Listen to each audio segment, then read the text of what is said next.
Paycheck Protection Program, which is allowing hundreds of thousands of small businesses to keep their workers on the payroll, meaning it'll keep those businesses open. We need both Democrats and Republicans to come together to get this the legislation completed, and it looks like it's on its way, but we need both, and it should be for people that are working, for the workers. And if you look and you see, we have a lot of people that are affected by that, and it's a very positive development, so we have to get a bipartisan approval of that, and hopefully that'll happen today. The Department of Education is also announcing the availability of more than $6 billion in emergency grant funding to assist college students impacted by the cancellation of classes and the suspension of housing. A lot of people had a lot of things suspended. Housing is one of them. Previously, we waived student loan payments for 6 months. So student loan payments have been waived for 6 months, and we'll discuss it after that. May go further. Although this medical war has separated our citizens for a period of time, it's also united our entire nation. I think I can say, like almost never before, Americans are moving forward with common purpose and shared resolve, determined to vanquish the virus and lift our nation to even greater heights. We are supremely confident in the magnificent future that awaits the American people. And with that, before I invite our Vice President, our great Vice President, and Gene Scalia to speak, we'll take a few questions, and then I'm going back into negotiations on oil and on airlines. Yeah, please. Conversation with President Putin and the team. Yeah, I had a very good conversation. Did you organize that call? And do they understand the problems they're causing with the oil output? Yeah. No, there's there's so much production, nobody even knows what to do with it. That's how it's working. And Saudi Arabia and, as you know, Russia, it's well known that we're producing a lot, and they were perhaps fighting with each other over the production and the amount of oil being produced. And frankly, there's not enough room to even store it. Our storage is now full, going to be very soon. Our strategic national storage is, I said, this is a great time to fill it up, load it up with oil that frankly is at pricing that nobody's ever seen before. I don't think we've seen this probably since the 1950s. That was with big dollars. So we'll see what happens. The conversation was very good. They're getting close to a deal. That's OPEC and many other countries outside of OPEC, and we'll see what happens. Are they still fighting with each No, other? I think they were getting along very well. We had a very good call. I think it was a very good call. We're going to see what happens, but it was a very good call. They'll probably announce something either today or tomorrow, one way or the other. Could be good, could be not so good, but I think one way or the other. Go ahead, Jim.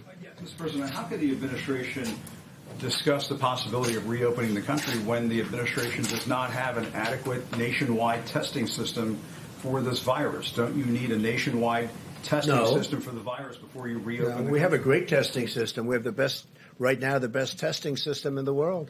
But there are certain sections, in the country that are in phenomenal shape already. Other sections are coming online. Other sections are going down. And we, in addition to that, are giving out millions of tests. And every day we're doing it exponentially. We're picking up, and what we'll be doing in the very near future is going to certain areas of our country and do massive testing.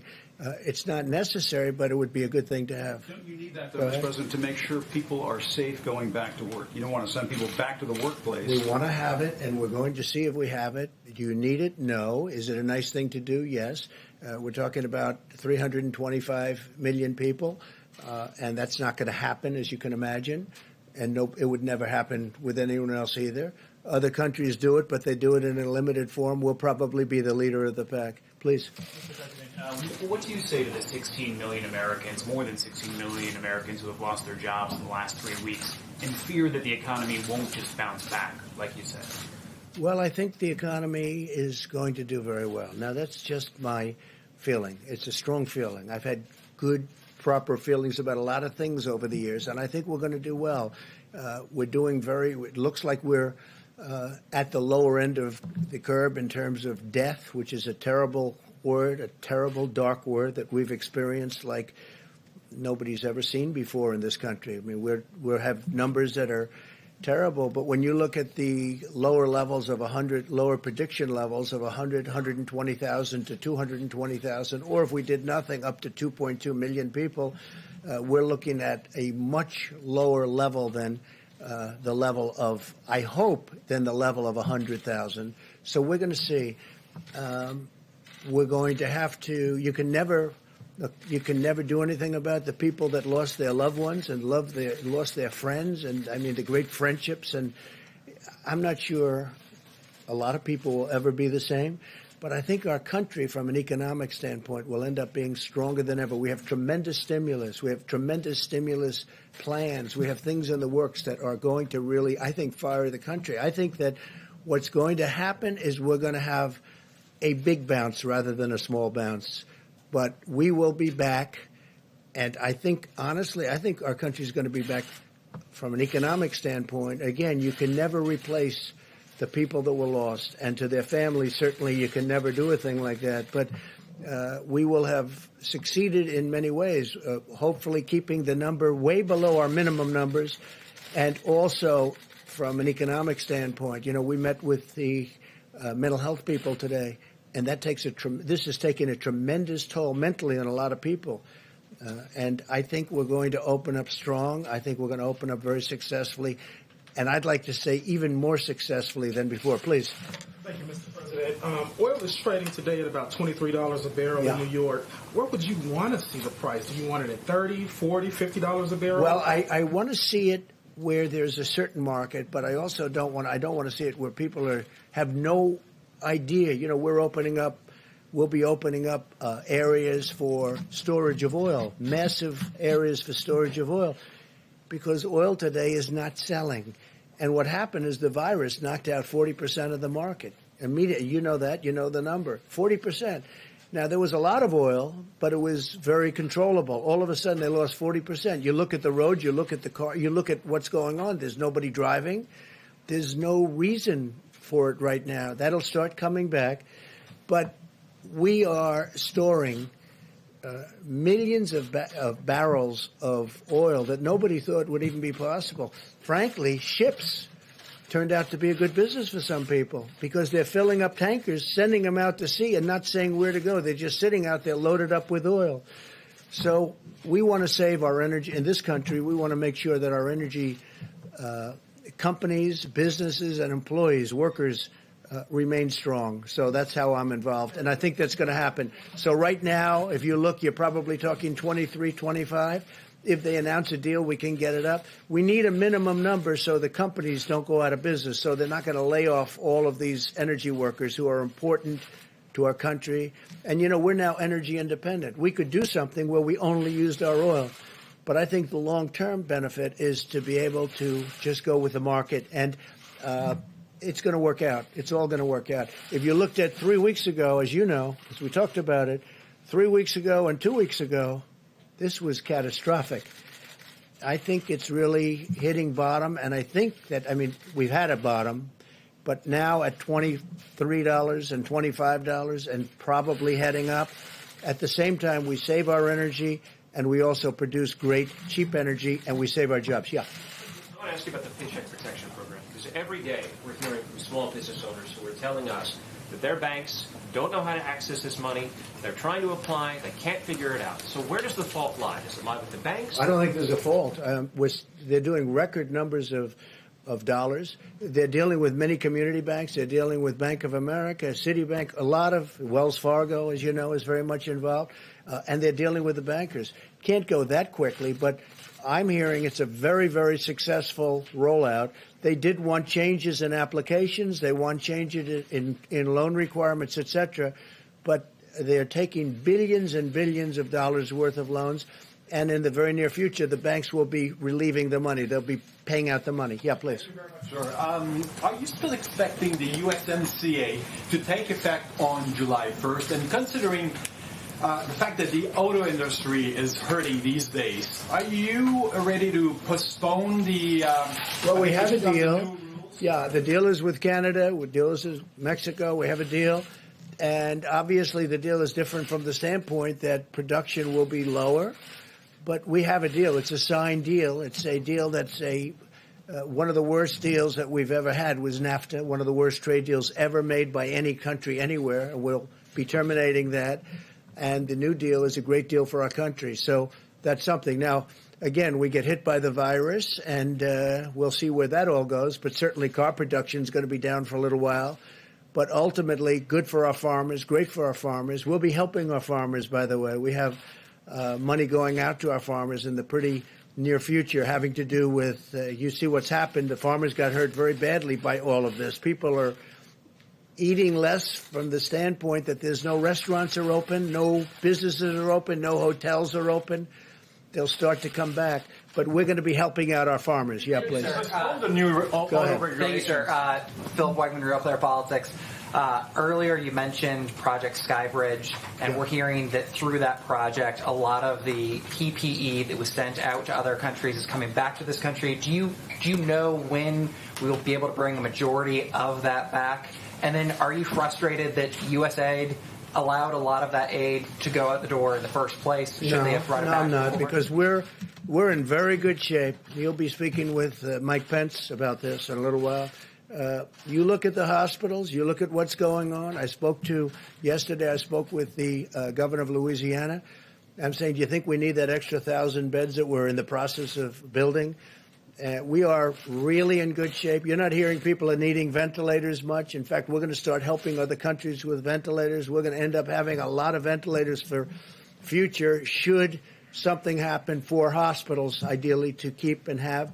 But, no, I think we're in very, very good shape.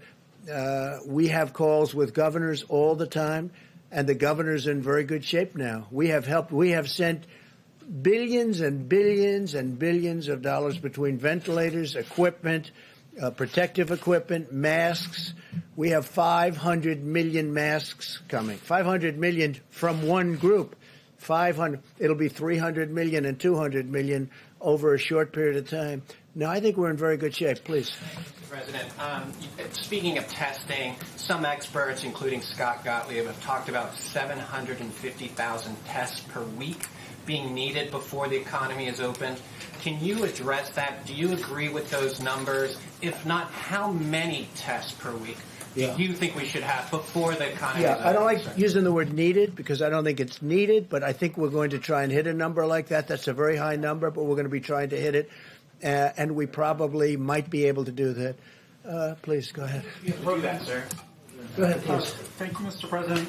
Today, the Democrats pushed for more rescue money for states and hospitals, which are complaining that they need it to fight the coronavirus pandemic. Do you think hospitals and states need this money? Would you support it? I do, and I do support something, but I support it for the next phase. It's much simpler in the next phase, whether that phase is infrastructure or whatever. So I'm going to leave you now with Mike Pence and with Eugene Scalia, and if you would, I look forward to seeing you tomorrow. We'll see you tomorrow. We have a lot of very big news to report. We've had a tremendous day between, I believe, what's happening with the energy industry and I believe what's happening with airlines. I look forward to seeing you. Thank you very much, everybody. Thank you.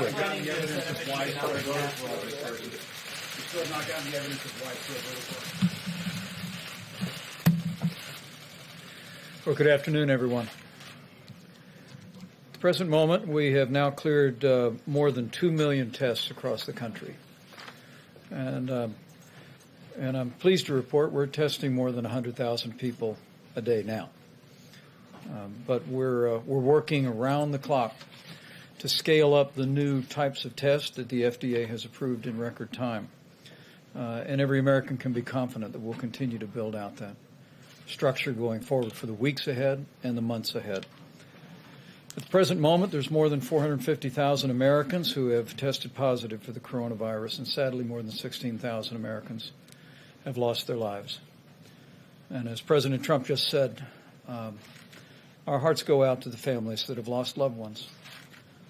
And I want to assure you that all of us working at every level understand these are not numbers, these are lives. And our heartfelt condolences during this heartbreaking week go out to every American family that's lost a loved one to the coronavirus. It has been a difficult week.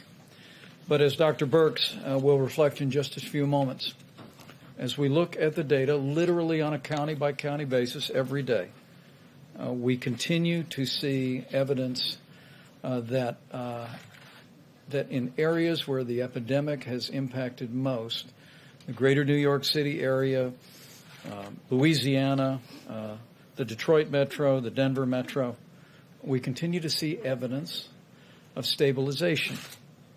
And it appears, as Dr. Birx suggests, that we are close to the peak in each of those areas so impacted. We also express gratitude and appreciation for the people of California and Washington State, who continue to be low and steady in the number of cases that are emerging there. We're watching the Chicago metro area. We're watching the Boston metro area. And as Dr. Birx will discuss, we just continue to urge every American to put into practice the President's coronavirus guidelines, because all evidence indicates from the West Coast to what we're beginning to see in major outbreak areas on the East Coast, it's working, America. And it's working because you're doing it. And we encourage you onward in that. Today, the White House Coronavirus Task Force met, but most of the team also met with Republicans and Democrats in two separate conference calls of the United States Senate. Secretary Mnuchin, our health experts, Admiral Polovchek, Dr. Hahn joined us as we discussed a broad range of issues. The Treasury Secretary touched on the Paycheck Protection Program, now in day 5. Reporting $125 billion has been approved so far. 30,000 new individual users and 3,900 lenders are participating. We also discussed that the Treasury Department will issue a new frequently asked question document tonight, an FAQ as they're known, to clarify how seasonal businesses can participate in the Paycheck Protection Program as well. With regard to direct payments to Americans, the Treasury Secretary assured senators, and we assure every American, that we remain on a timetable where the first payments in direct deposits will go out by the end of next week. For the average family of 4, that'll be $3,400 in direct financial support, and will no doubt be welcome news. Anyone who is interested in additional information on any of these programs can go to treasury.gov or sba.gov. Since we last spoke, I spoke with Governor Laura Kelly of Kansas, Governor Andy Beshear of Kentucky, also spoke to governors of Texas and Rhode Island. I assured each one of them, as we continue to work through the process of making sure that we distribute the resources at the point of the need, is that at President Trump's direction, our objective working through FEMA is to make sure that states have what they need when they need it. And to see the progress that we've made, the President just reflected on in New York and New Jersey, Louisiana, and the partnership we forged with governors in those states, California and Washington State before.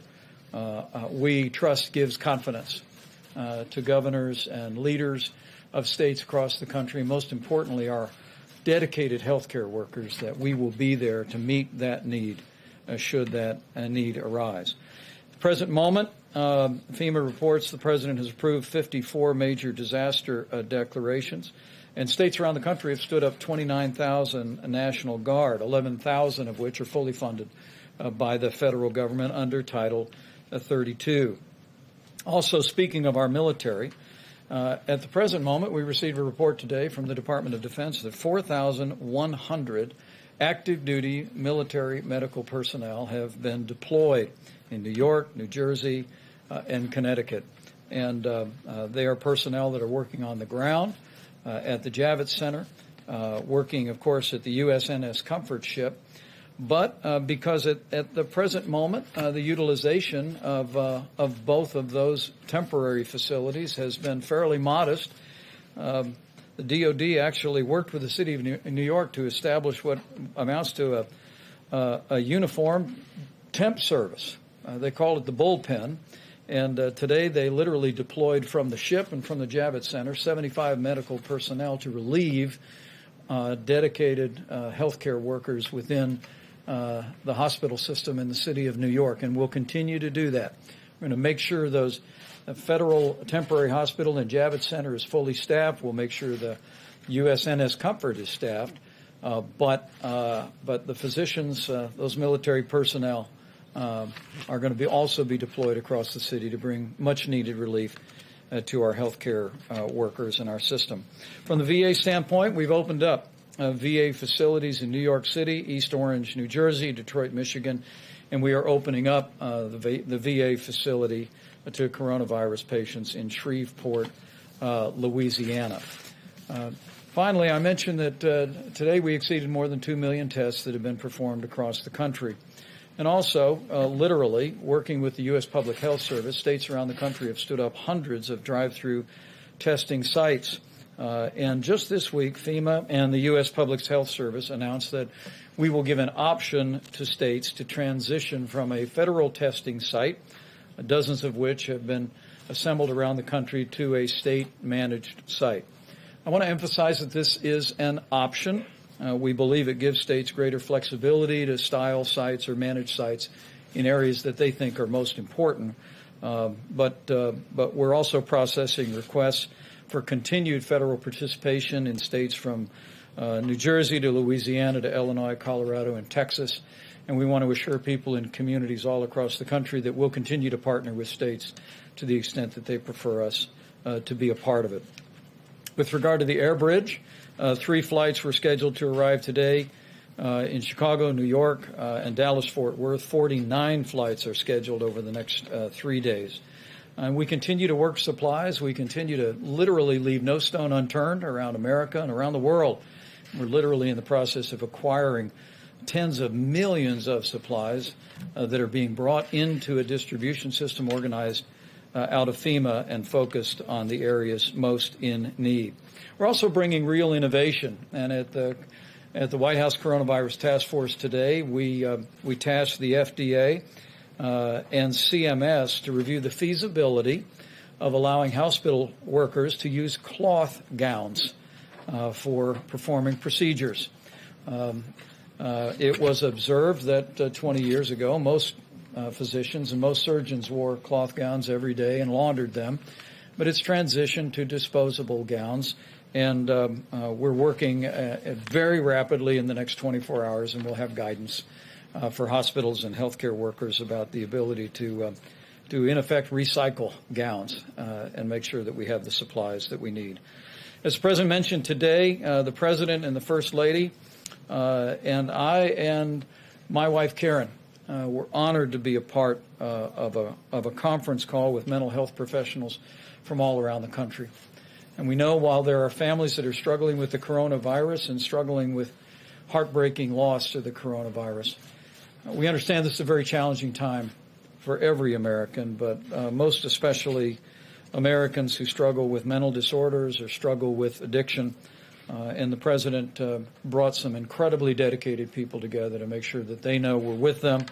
Early on, the President expanded access to telemedicine, and we've also issued guidance for using technology to remain connected to social support groups. And we just urge everyone who may be feeling an emotional burden or a vulnerability during this time to reach out to the many resources that are there, and to know that you're not alone, that we're with you, and we'll get through this, and we'll get through this together.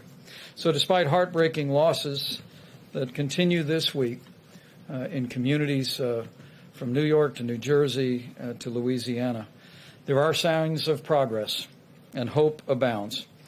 The reality is that we see new projections from the experts, and if the projections are right, it's because it's working, America. It's because the American people are putting into practice the social distancing, caring for their neighbors and their loved ones and their family members, and putting their health first. And we just want to urge every American to continue to put those principles and guidelines into practice every day.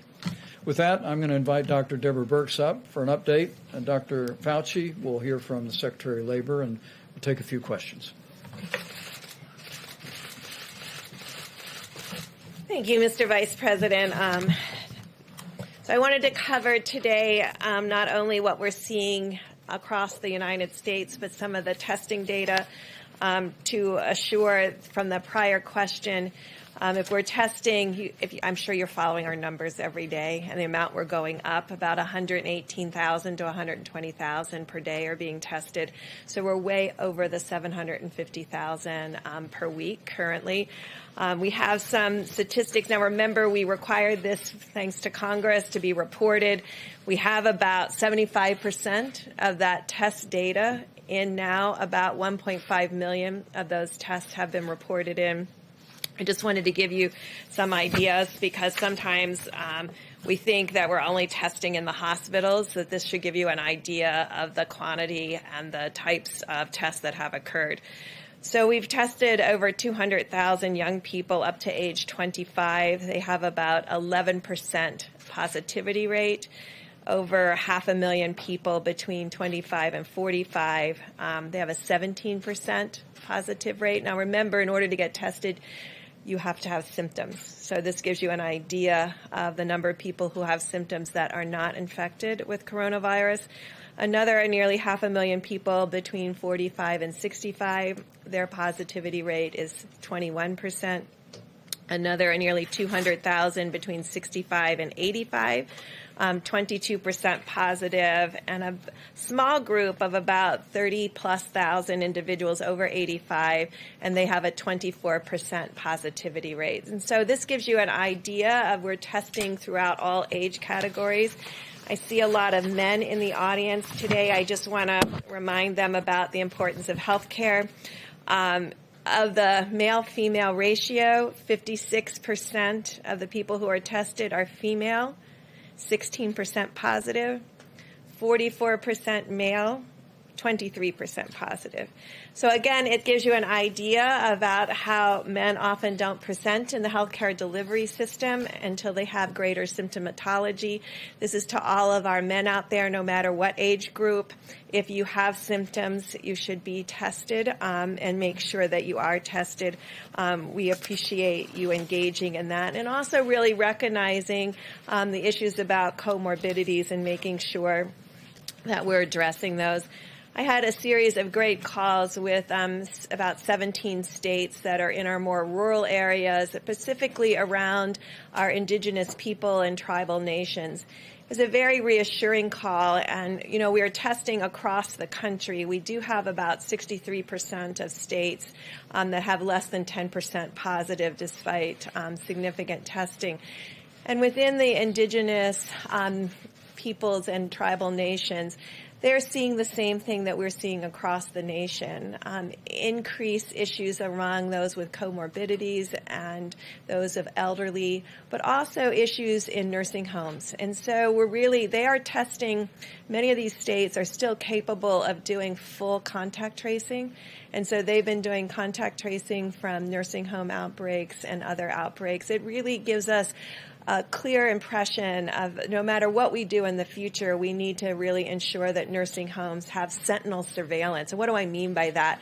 That we're actively testing in nursing homes, both the residents and the workers at all times. That is where, and that's how we saw this at the beginning. That's what we saw in Washington State.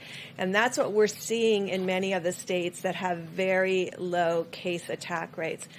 The other thing that I want to leave you with, I mean, we certainly know how desperate and difficult the situation has been in New York over the last few weeks. And we've been telling and talking about how this would be the week that would be most difficult because of the large proportion of cases that are coming from the New York metro area.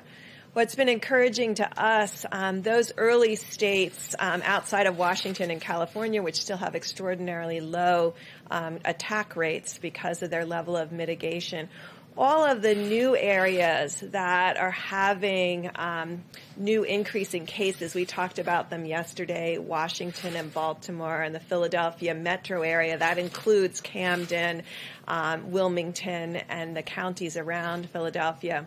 We're seeing that the case numbers, what we'll get to as far as attack rates, we talked about 1 and 7 in 1,000 in New York that are being measured. These are coming in, even with their progress up their curve, in the 1 to 2 per 1,000 range, showing that when you start mitigation early, it has a very different impact. All of this data is coming together, the testing rates, the seropositivity, the age groups, who really needs hospitalization, ICU, the innovative pieces coming from, we heard a great report from Louisiana this morning on the phone call where they talked about a minimum now of 40% of people coming off of ventilators alive and leaving the hospital. This is very encouraging to us. Really shows amazing progress clinically at each of these hospitals and the real lessons what we're learning and sharing across hospitals. But really shows us that the original outbreaks were very large, but the newer ones that we talk about in Washington and Philadelphia and Baltimore, it looks like their attack rates and the attack rates in Denver and some of these other states that we have been talking about are much lower than New York and New Jersey. And this gives us hope about really understanding how to integrate this information together, not dealing with a model, but the real life cases that are occurring and understanding how to move forward together to really have a different future. So thank you very much. Thank you very much, Mr. Vice President. So just reflecting about what we've been doing over the last few days, remember last weekend when we made the forecast that this would really be a bad week? As I mentioned yesterday and the day before, it is, in the sense of deaths, a bad week. In fact, every day there seems to be a record of number of deaths compared to the day before. In fact, New York today had, again, another record of, I think the city itself was about 820 plus deaths. But what we were predicting with the increase and the real adherence to the physical separation, the guidelines that the Vice President talks about, the physical separation, at the same time as we're seeing the increase in deaths, we're seeing rather dramatic decrease in the need for hospitalizations. Like I think yesterday was something like 200 new hospitalizations, and it's been as high as 1,400 at any given time. So that is going in the right direction. I say that, and I always remind myself when I say that, that means that what we are doing is working, and therefore we need to continue to do it. I know I sound like a broken record. That's good. I want to sound like a broken record. Let's just keep doing it. I get questions a lot, Dr. Birx and I, about these numbers, the projections that you went from 100,000, 200,000, now down to 60,000. That's a sign that when, as I keep saying, when you take the data you have and you reinsert it into the model modifies. Data is real. Model is hypothesis. Okay? So that's what you have to do, and that's what I think we're seeing. The other thing that's some just broad general good news from the standpoint of a scientific standpoint, that there are a lot of candidate potential therapeutics that are going into clinical trials now that we're sponsoring at the NIH. The kinds of clinical trials that will give us the answer. Are they safe? Are they effective? And just what is the capability of using them under what circumstances? As prophylaxis, as treatment, in early disease, in late disease. So as the time goes by and we have the public health measures to try and contain this, we're doing an awful lot from a scientific standpoint so that when we do get to next year, next fall, next winter, hopefully we'll have something that we can offer in addition to the very important public health measures. So I'll be happy to answer questions later. Mr. Secretary.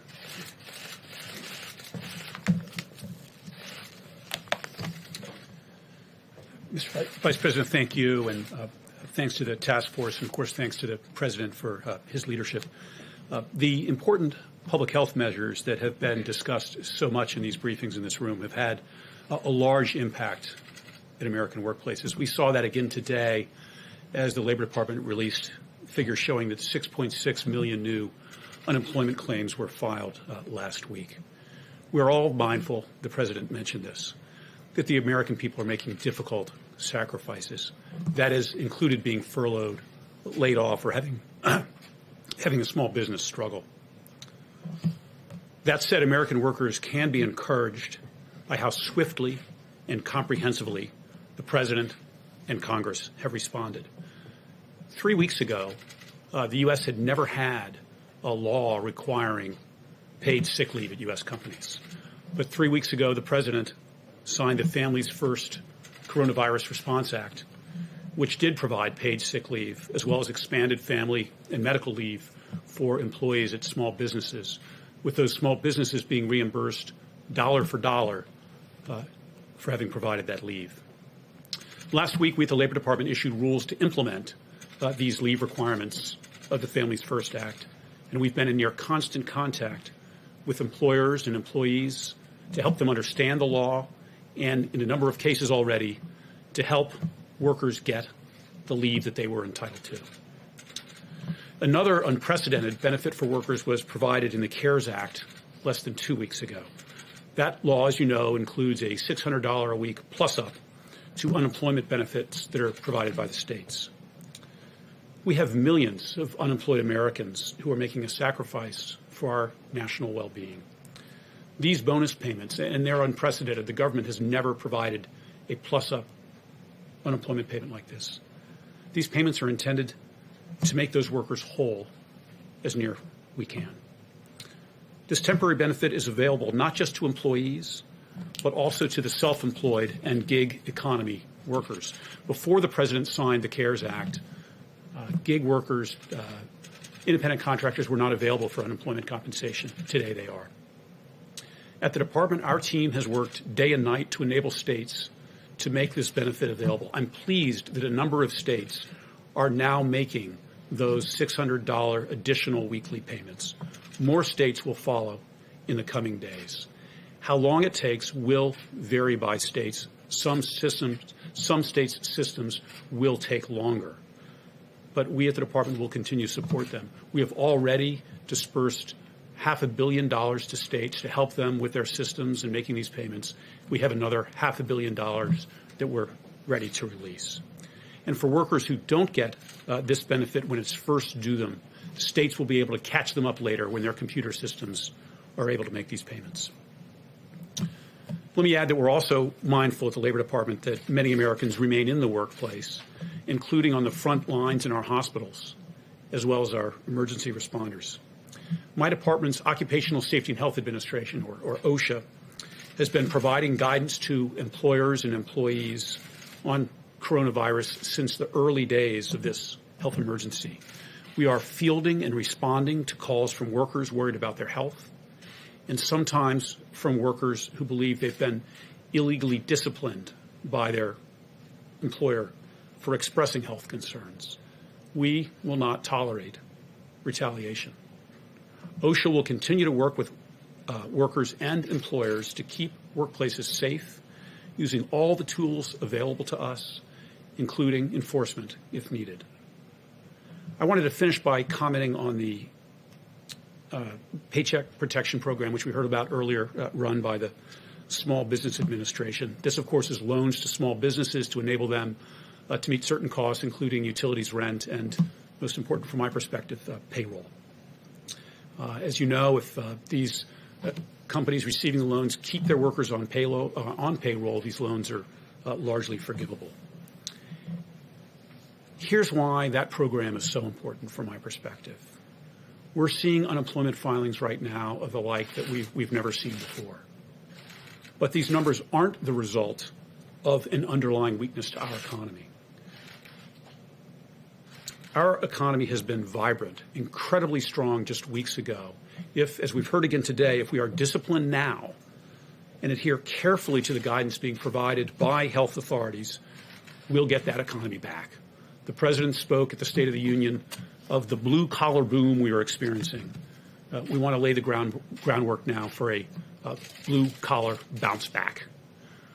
We'll get there in part by helping companies hold on to their workers, which is what the Paycheck Protection Program does. Keep them on payroll so that when businesses are ready to reopen, they have the workers they need and Americans have jobs. We will continue at the Department, and I know here at the White House, to be laser focused on American workers and jobs until this is done. So thank you very much. Very well done. Thank you. Great job. Great. We'll take a few questions.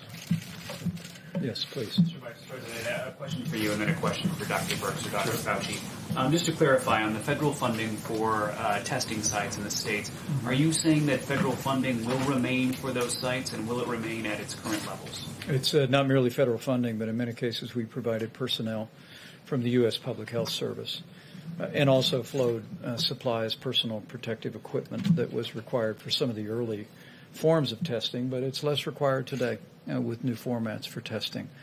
But it is an option, and as I've made clear to several governors, we'll continue to partner with our states. But I have to tell you that the way states step forward with the concept of drive-through and community-based testing is really inspiring.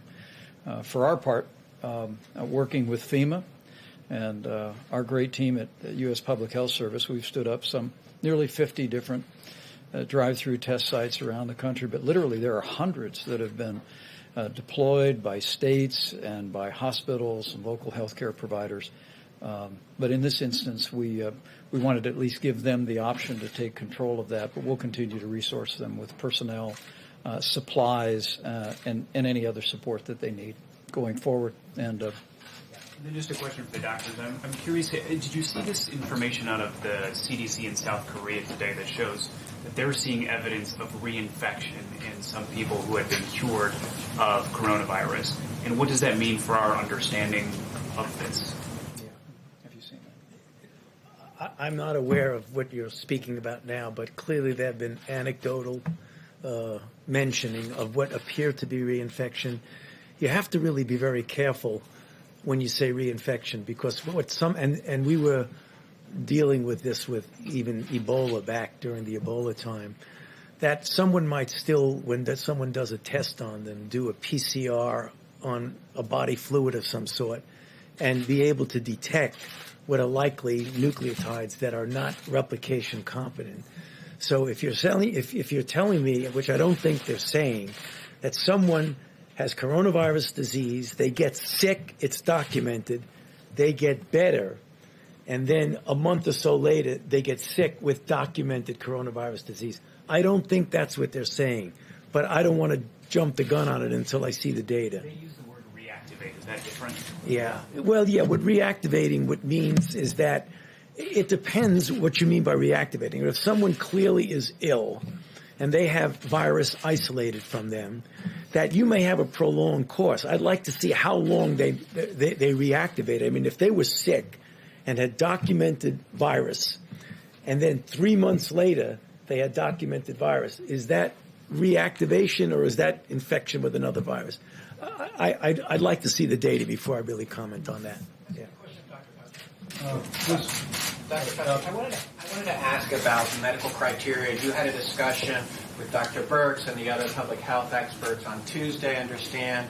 Can you discuss what is the medical criteria that you guys are discussing in order to reopen the government? What is the medical criteria? Well, it's less medical criteria than it is public health criteria.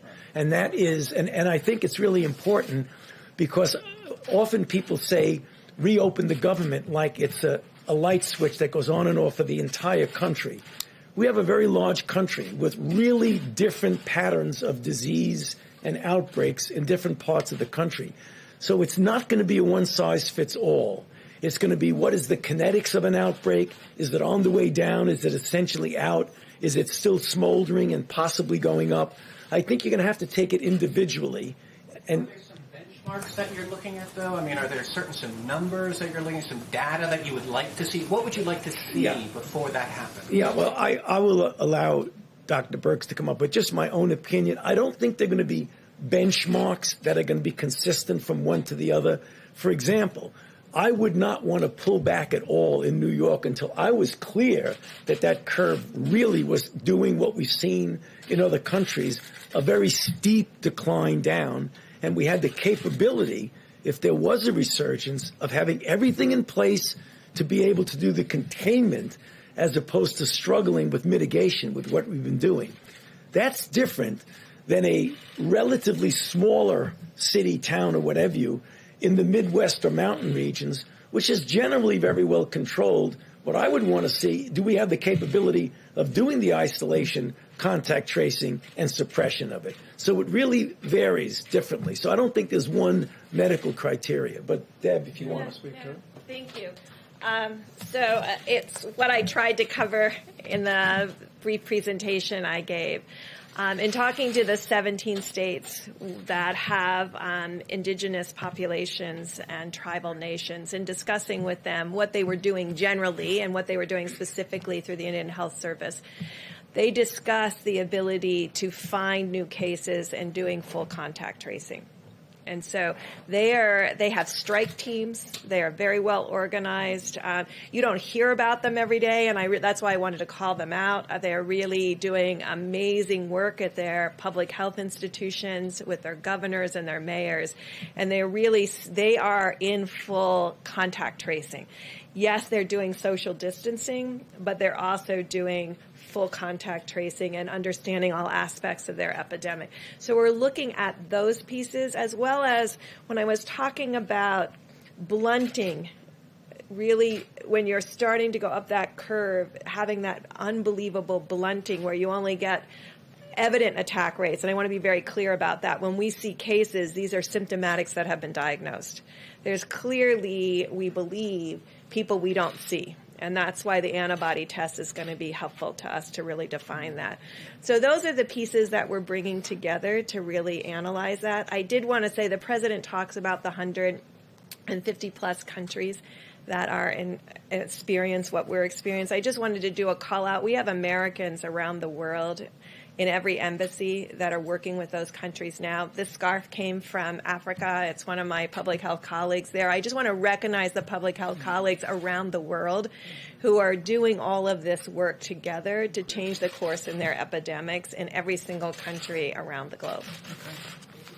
Let me go to another question if I can, but in response to that, just so you know, what the President's tasked us to do is there's a number of working groups and that are looking at not only how do we reopen the country, but how do we stay open, and and I think most of America knows that no one wants to reopen America more than President Donald Trump, but the President's told us we need to do it responsibly, and we're going to follow the data. We're literally following the data on a county-by-county basis.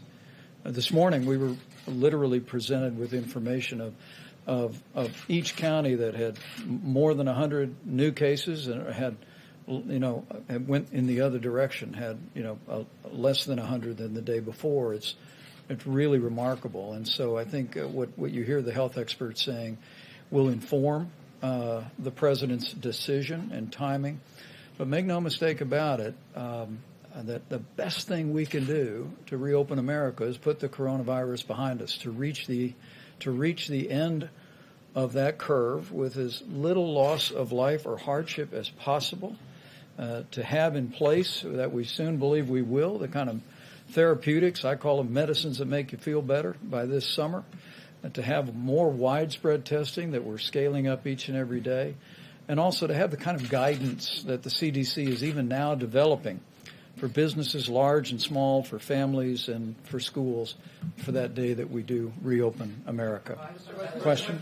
Go ahead. I'm going to ask one more follow-up to the doctors. Touches on this question of when to lean back on mitigation.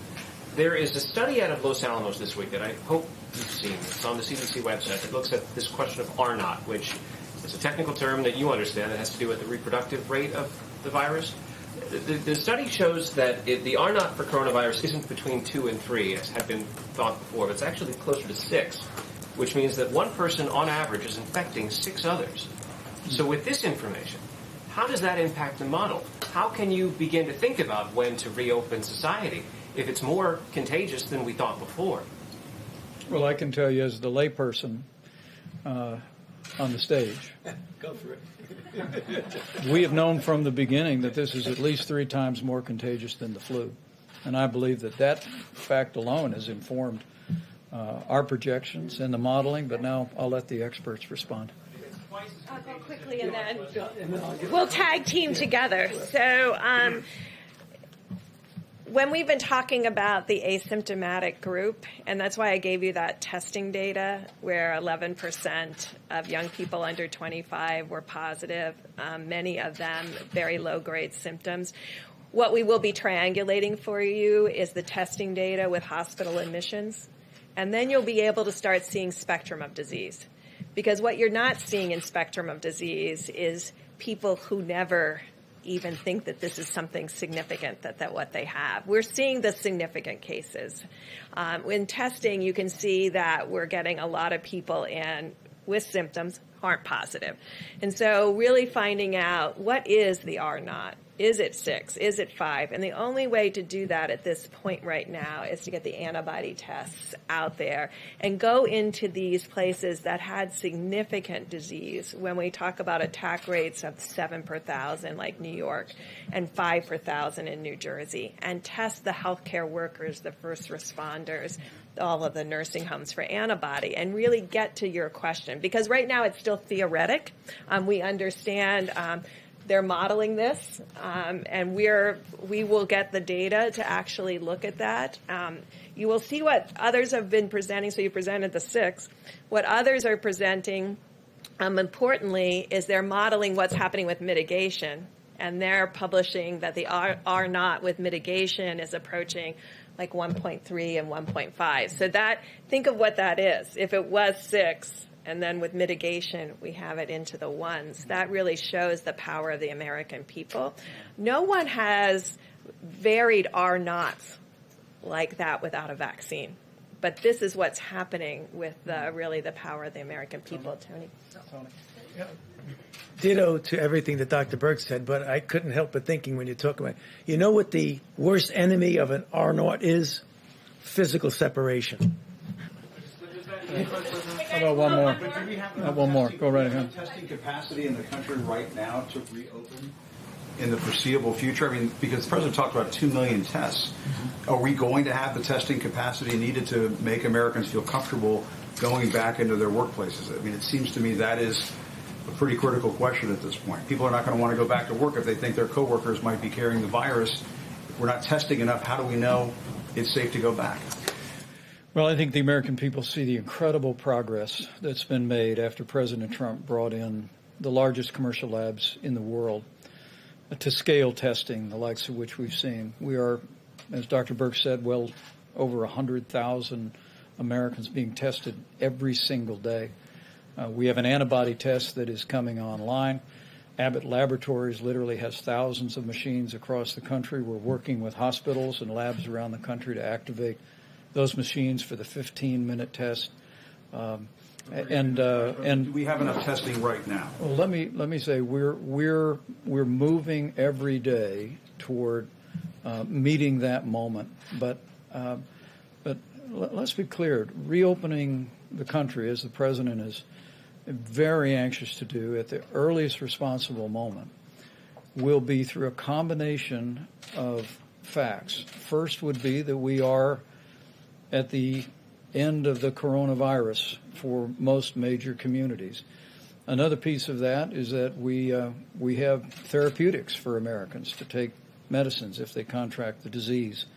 Another piece of that is guidance from the CDC to public institutions, to businesses large and small, about how to conduct themselves in a safe and a responsible way. And testing is also a piece of that. And as Admiral Joie has reflected, we are spending a great deal of time expanding testing today. Every single day there's more and more tests across the country.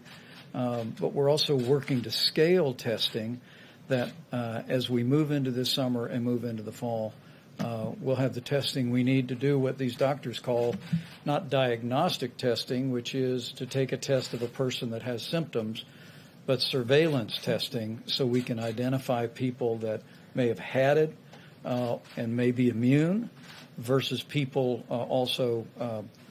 people that we just need to know whether or not they were ever exposed or and were not exposed. How about one more quick question here, if I can? I think he had one right here, or I'll go to you in the back. Thank you, Mr. Vice President. In the next few weeks, the Supreme Court is set to rule on DACA and on the Deferred Action for Childhood Arrival, and about 30,000 of those people who are under that program are frontline healthcare workers.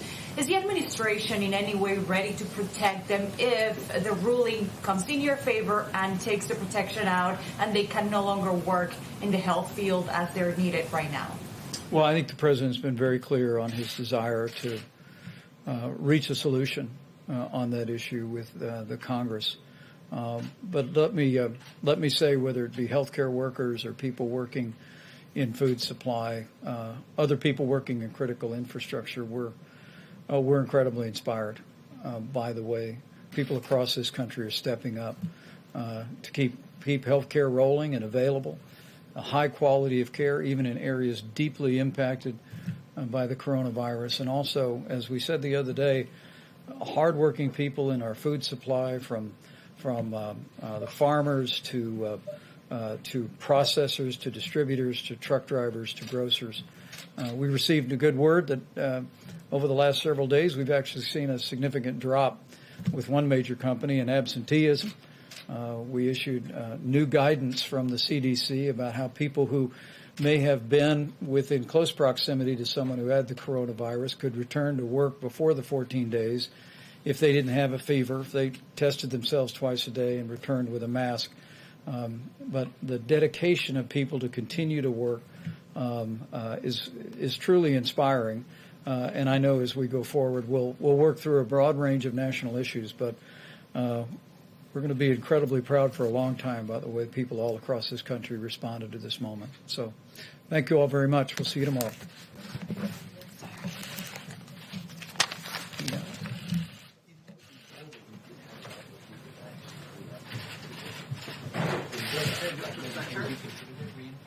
No.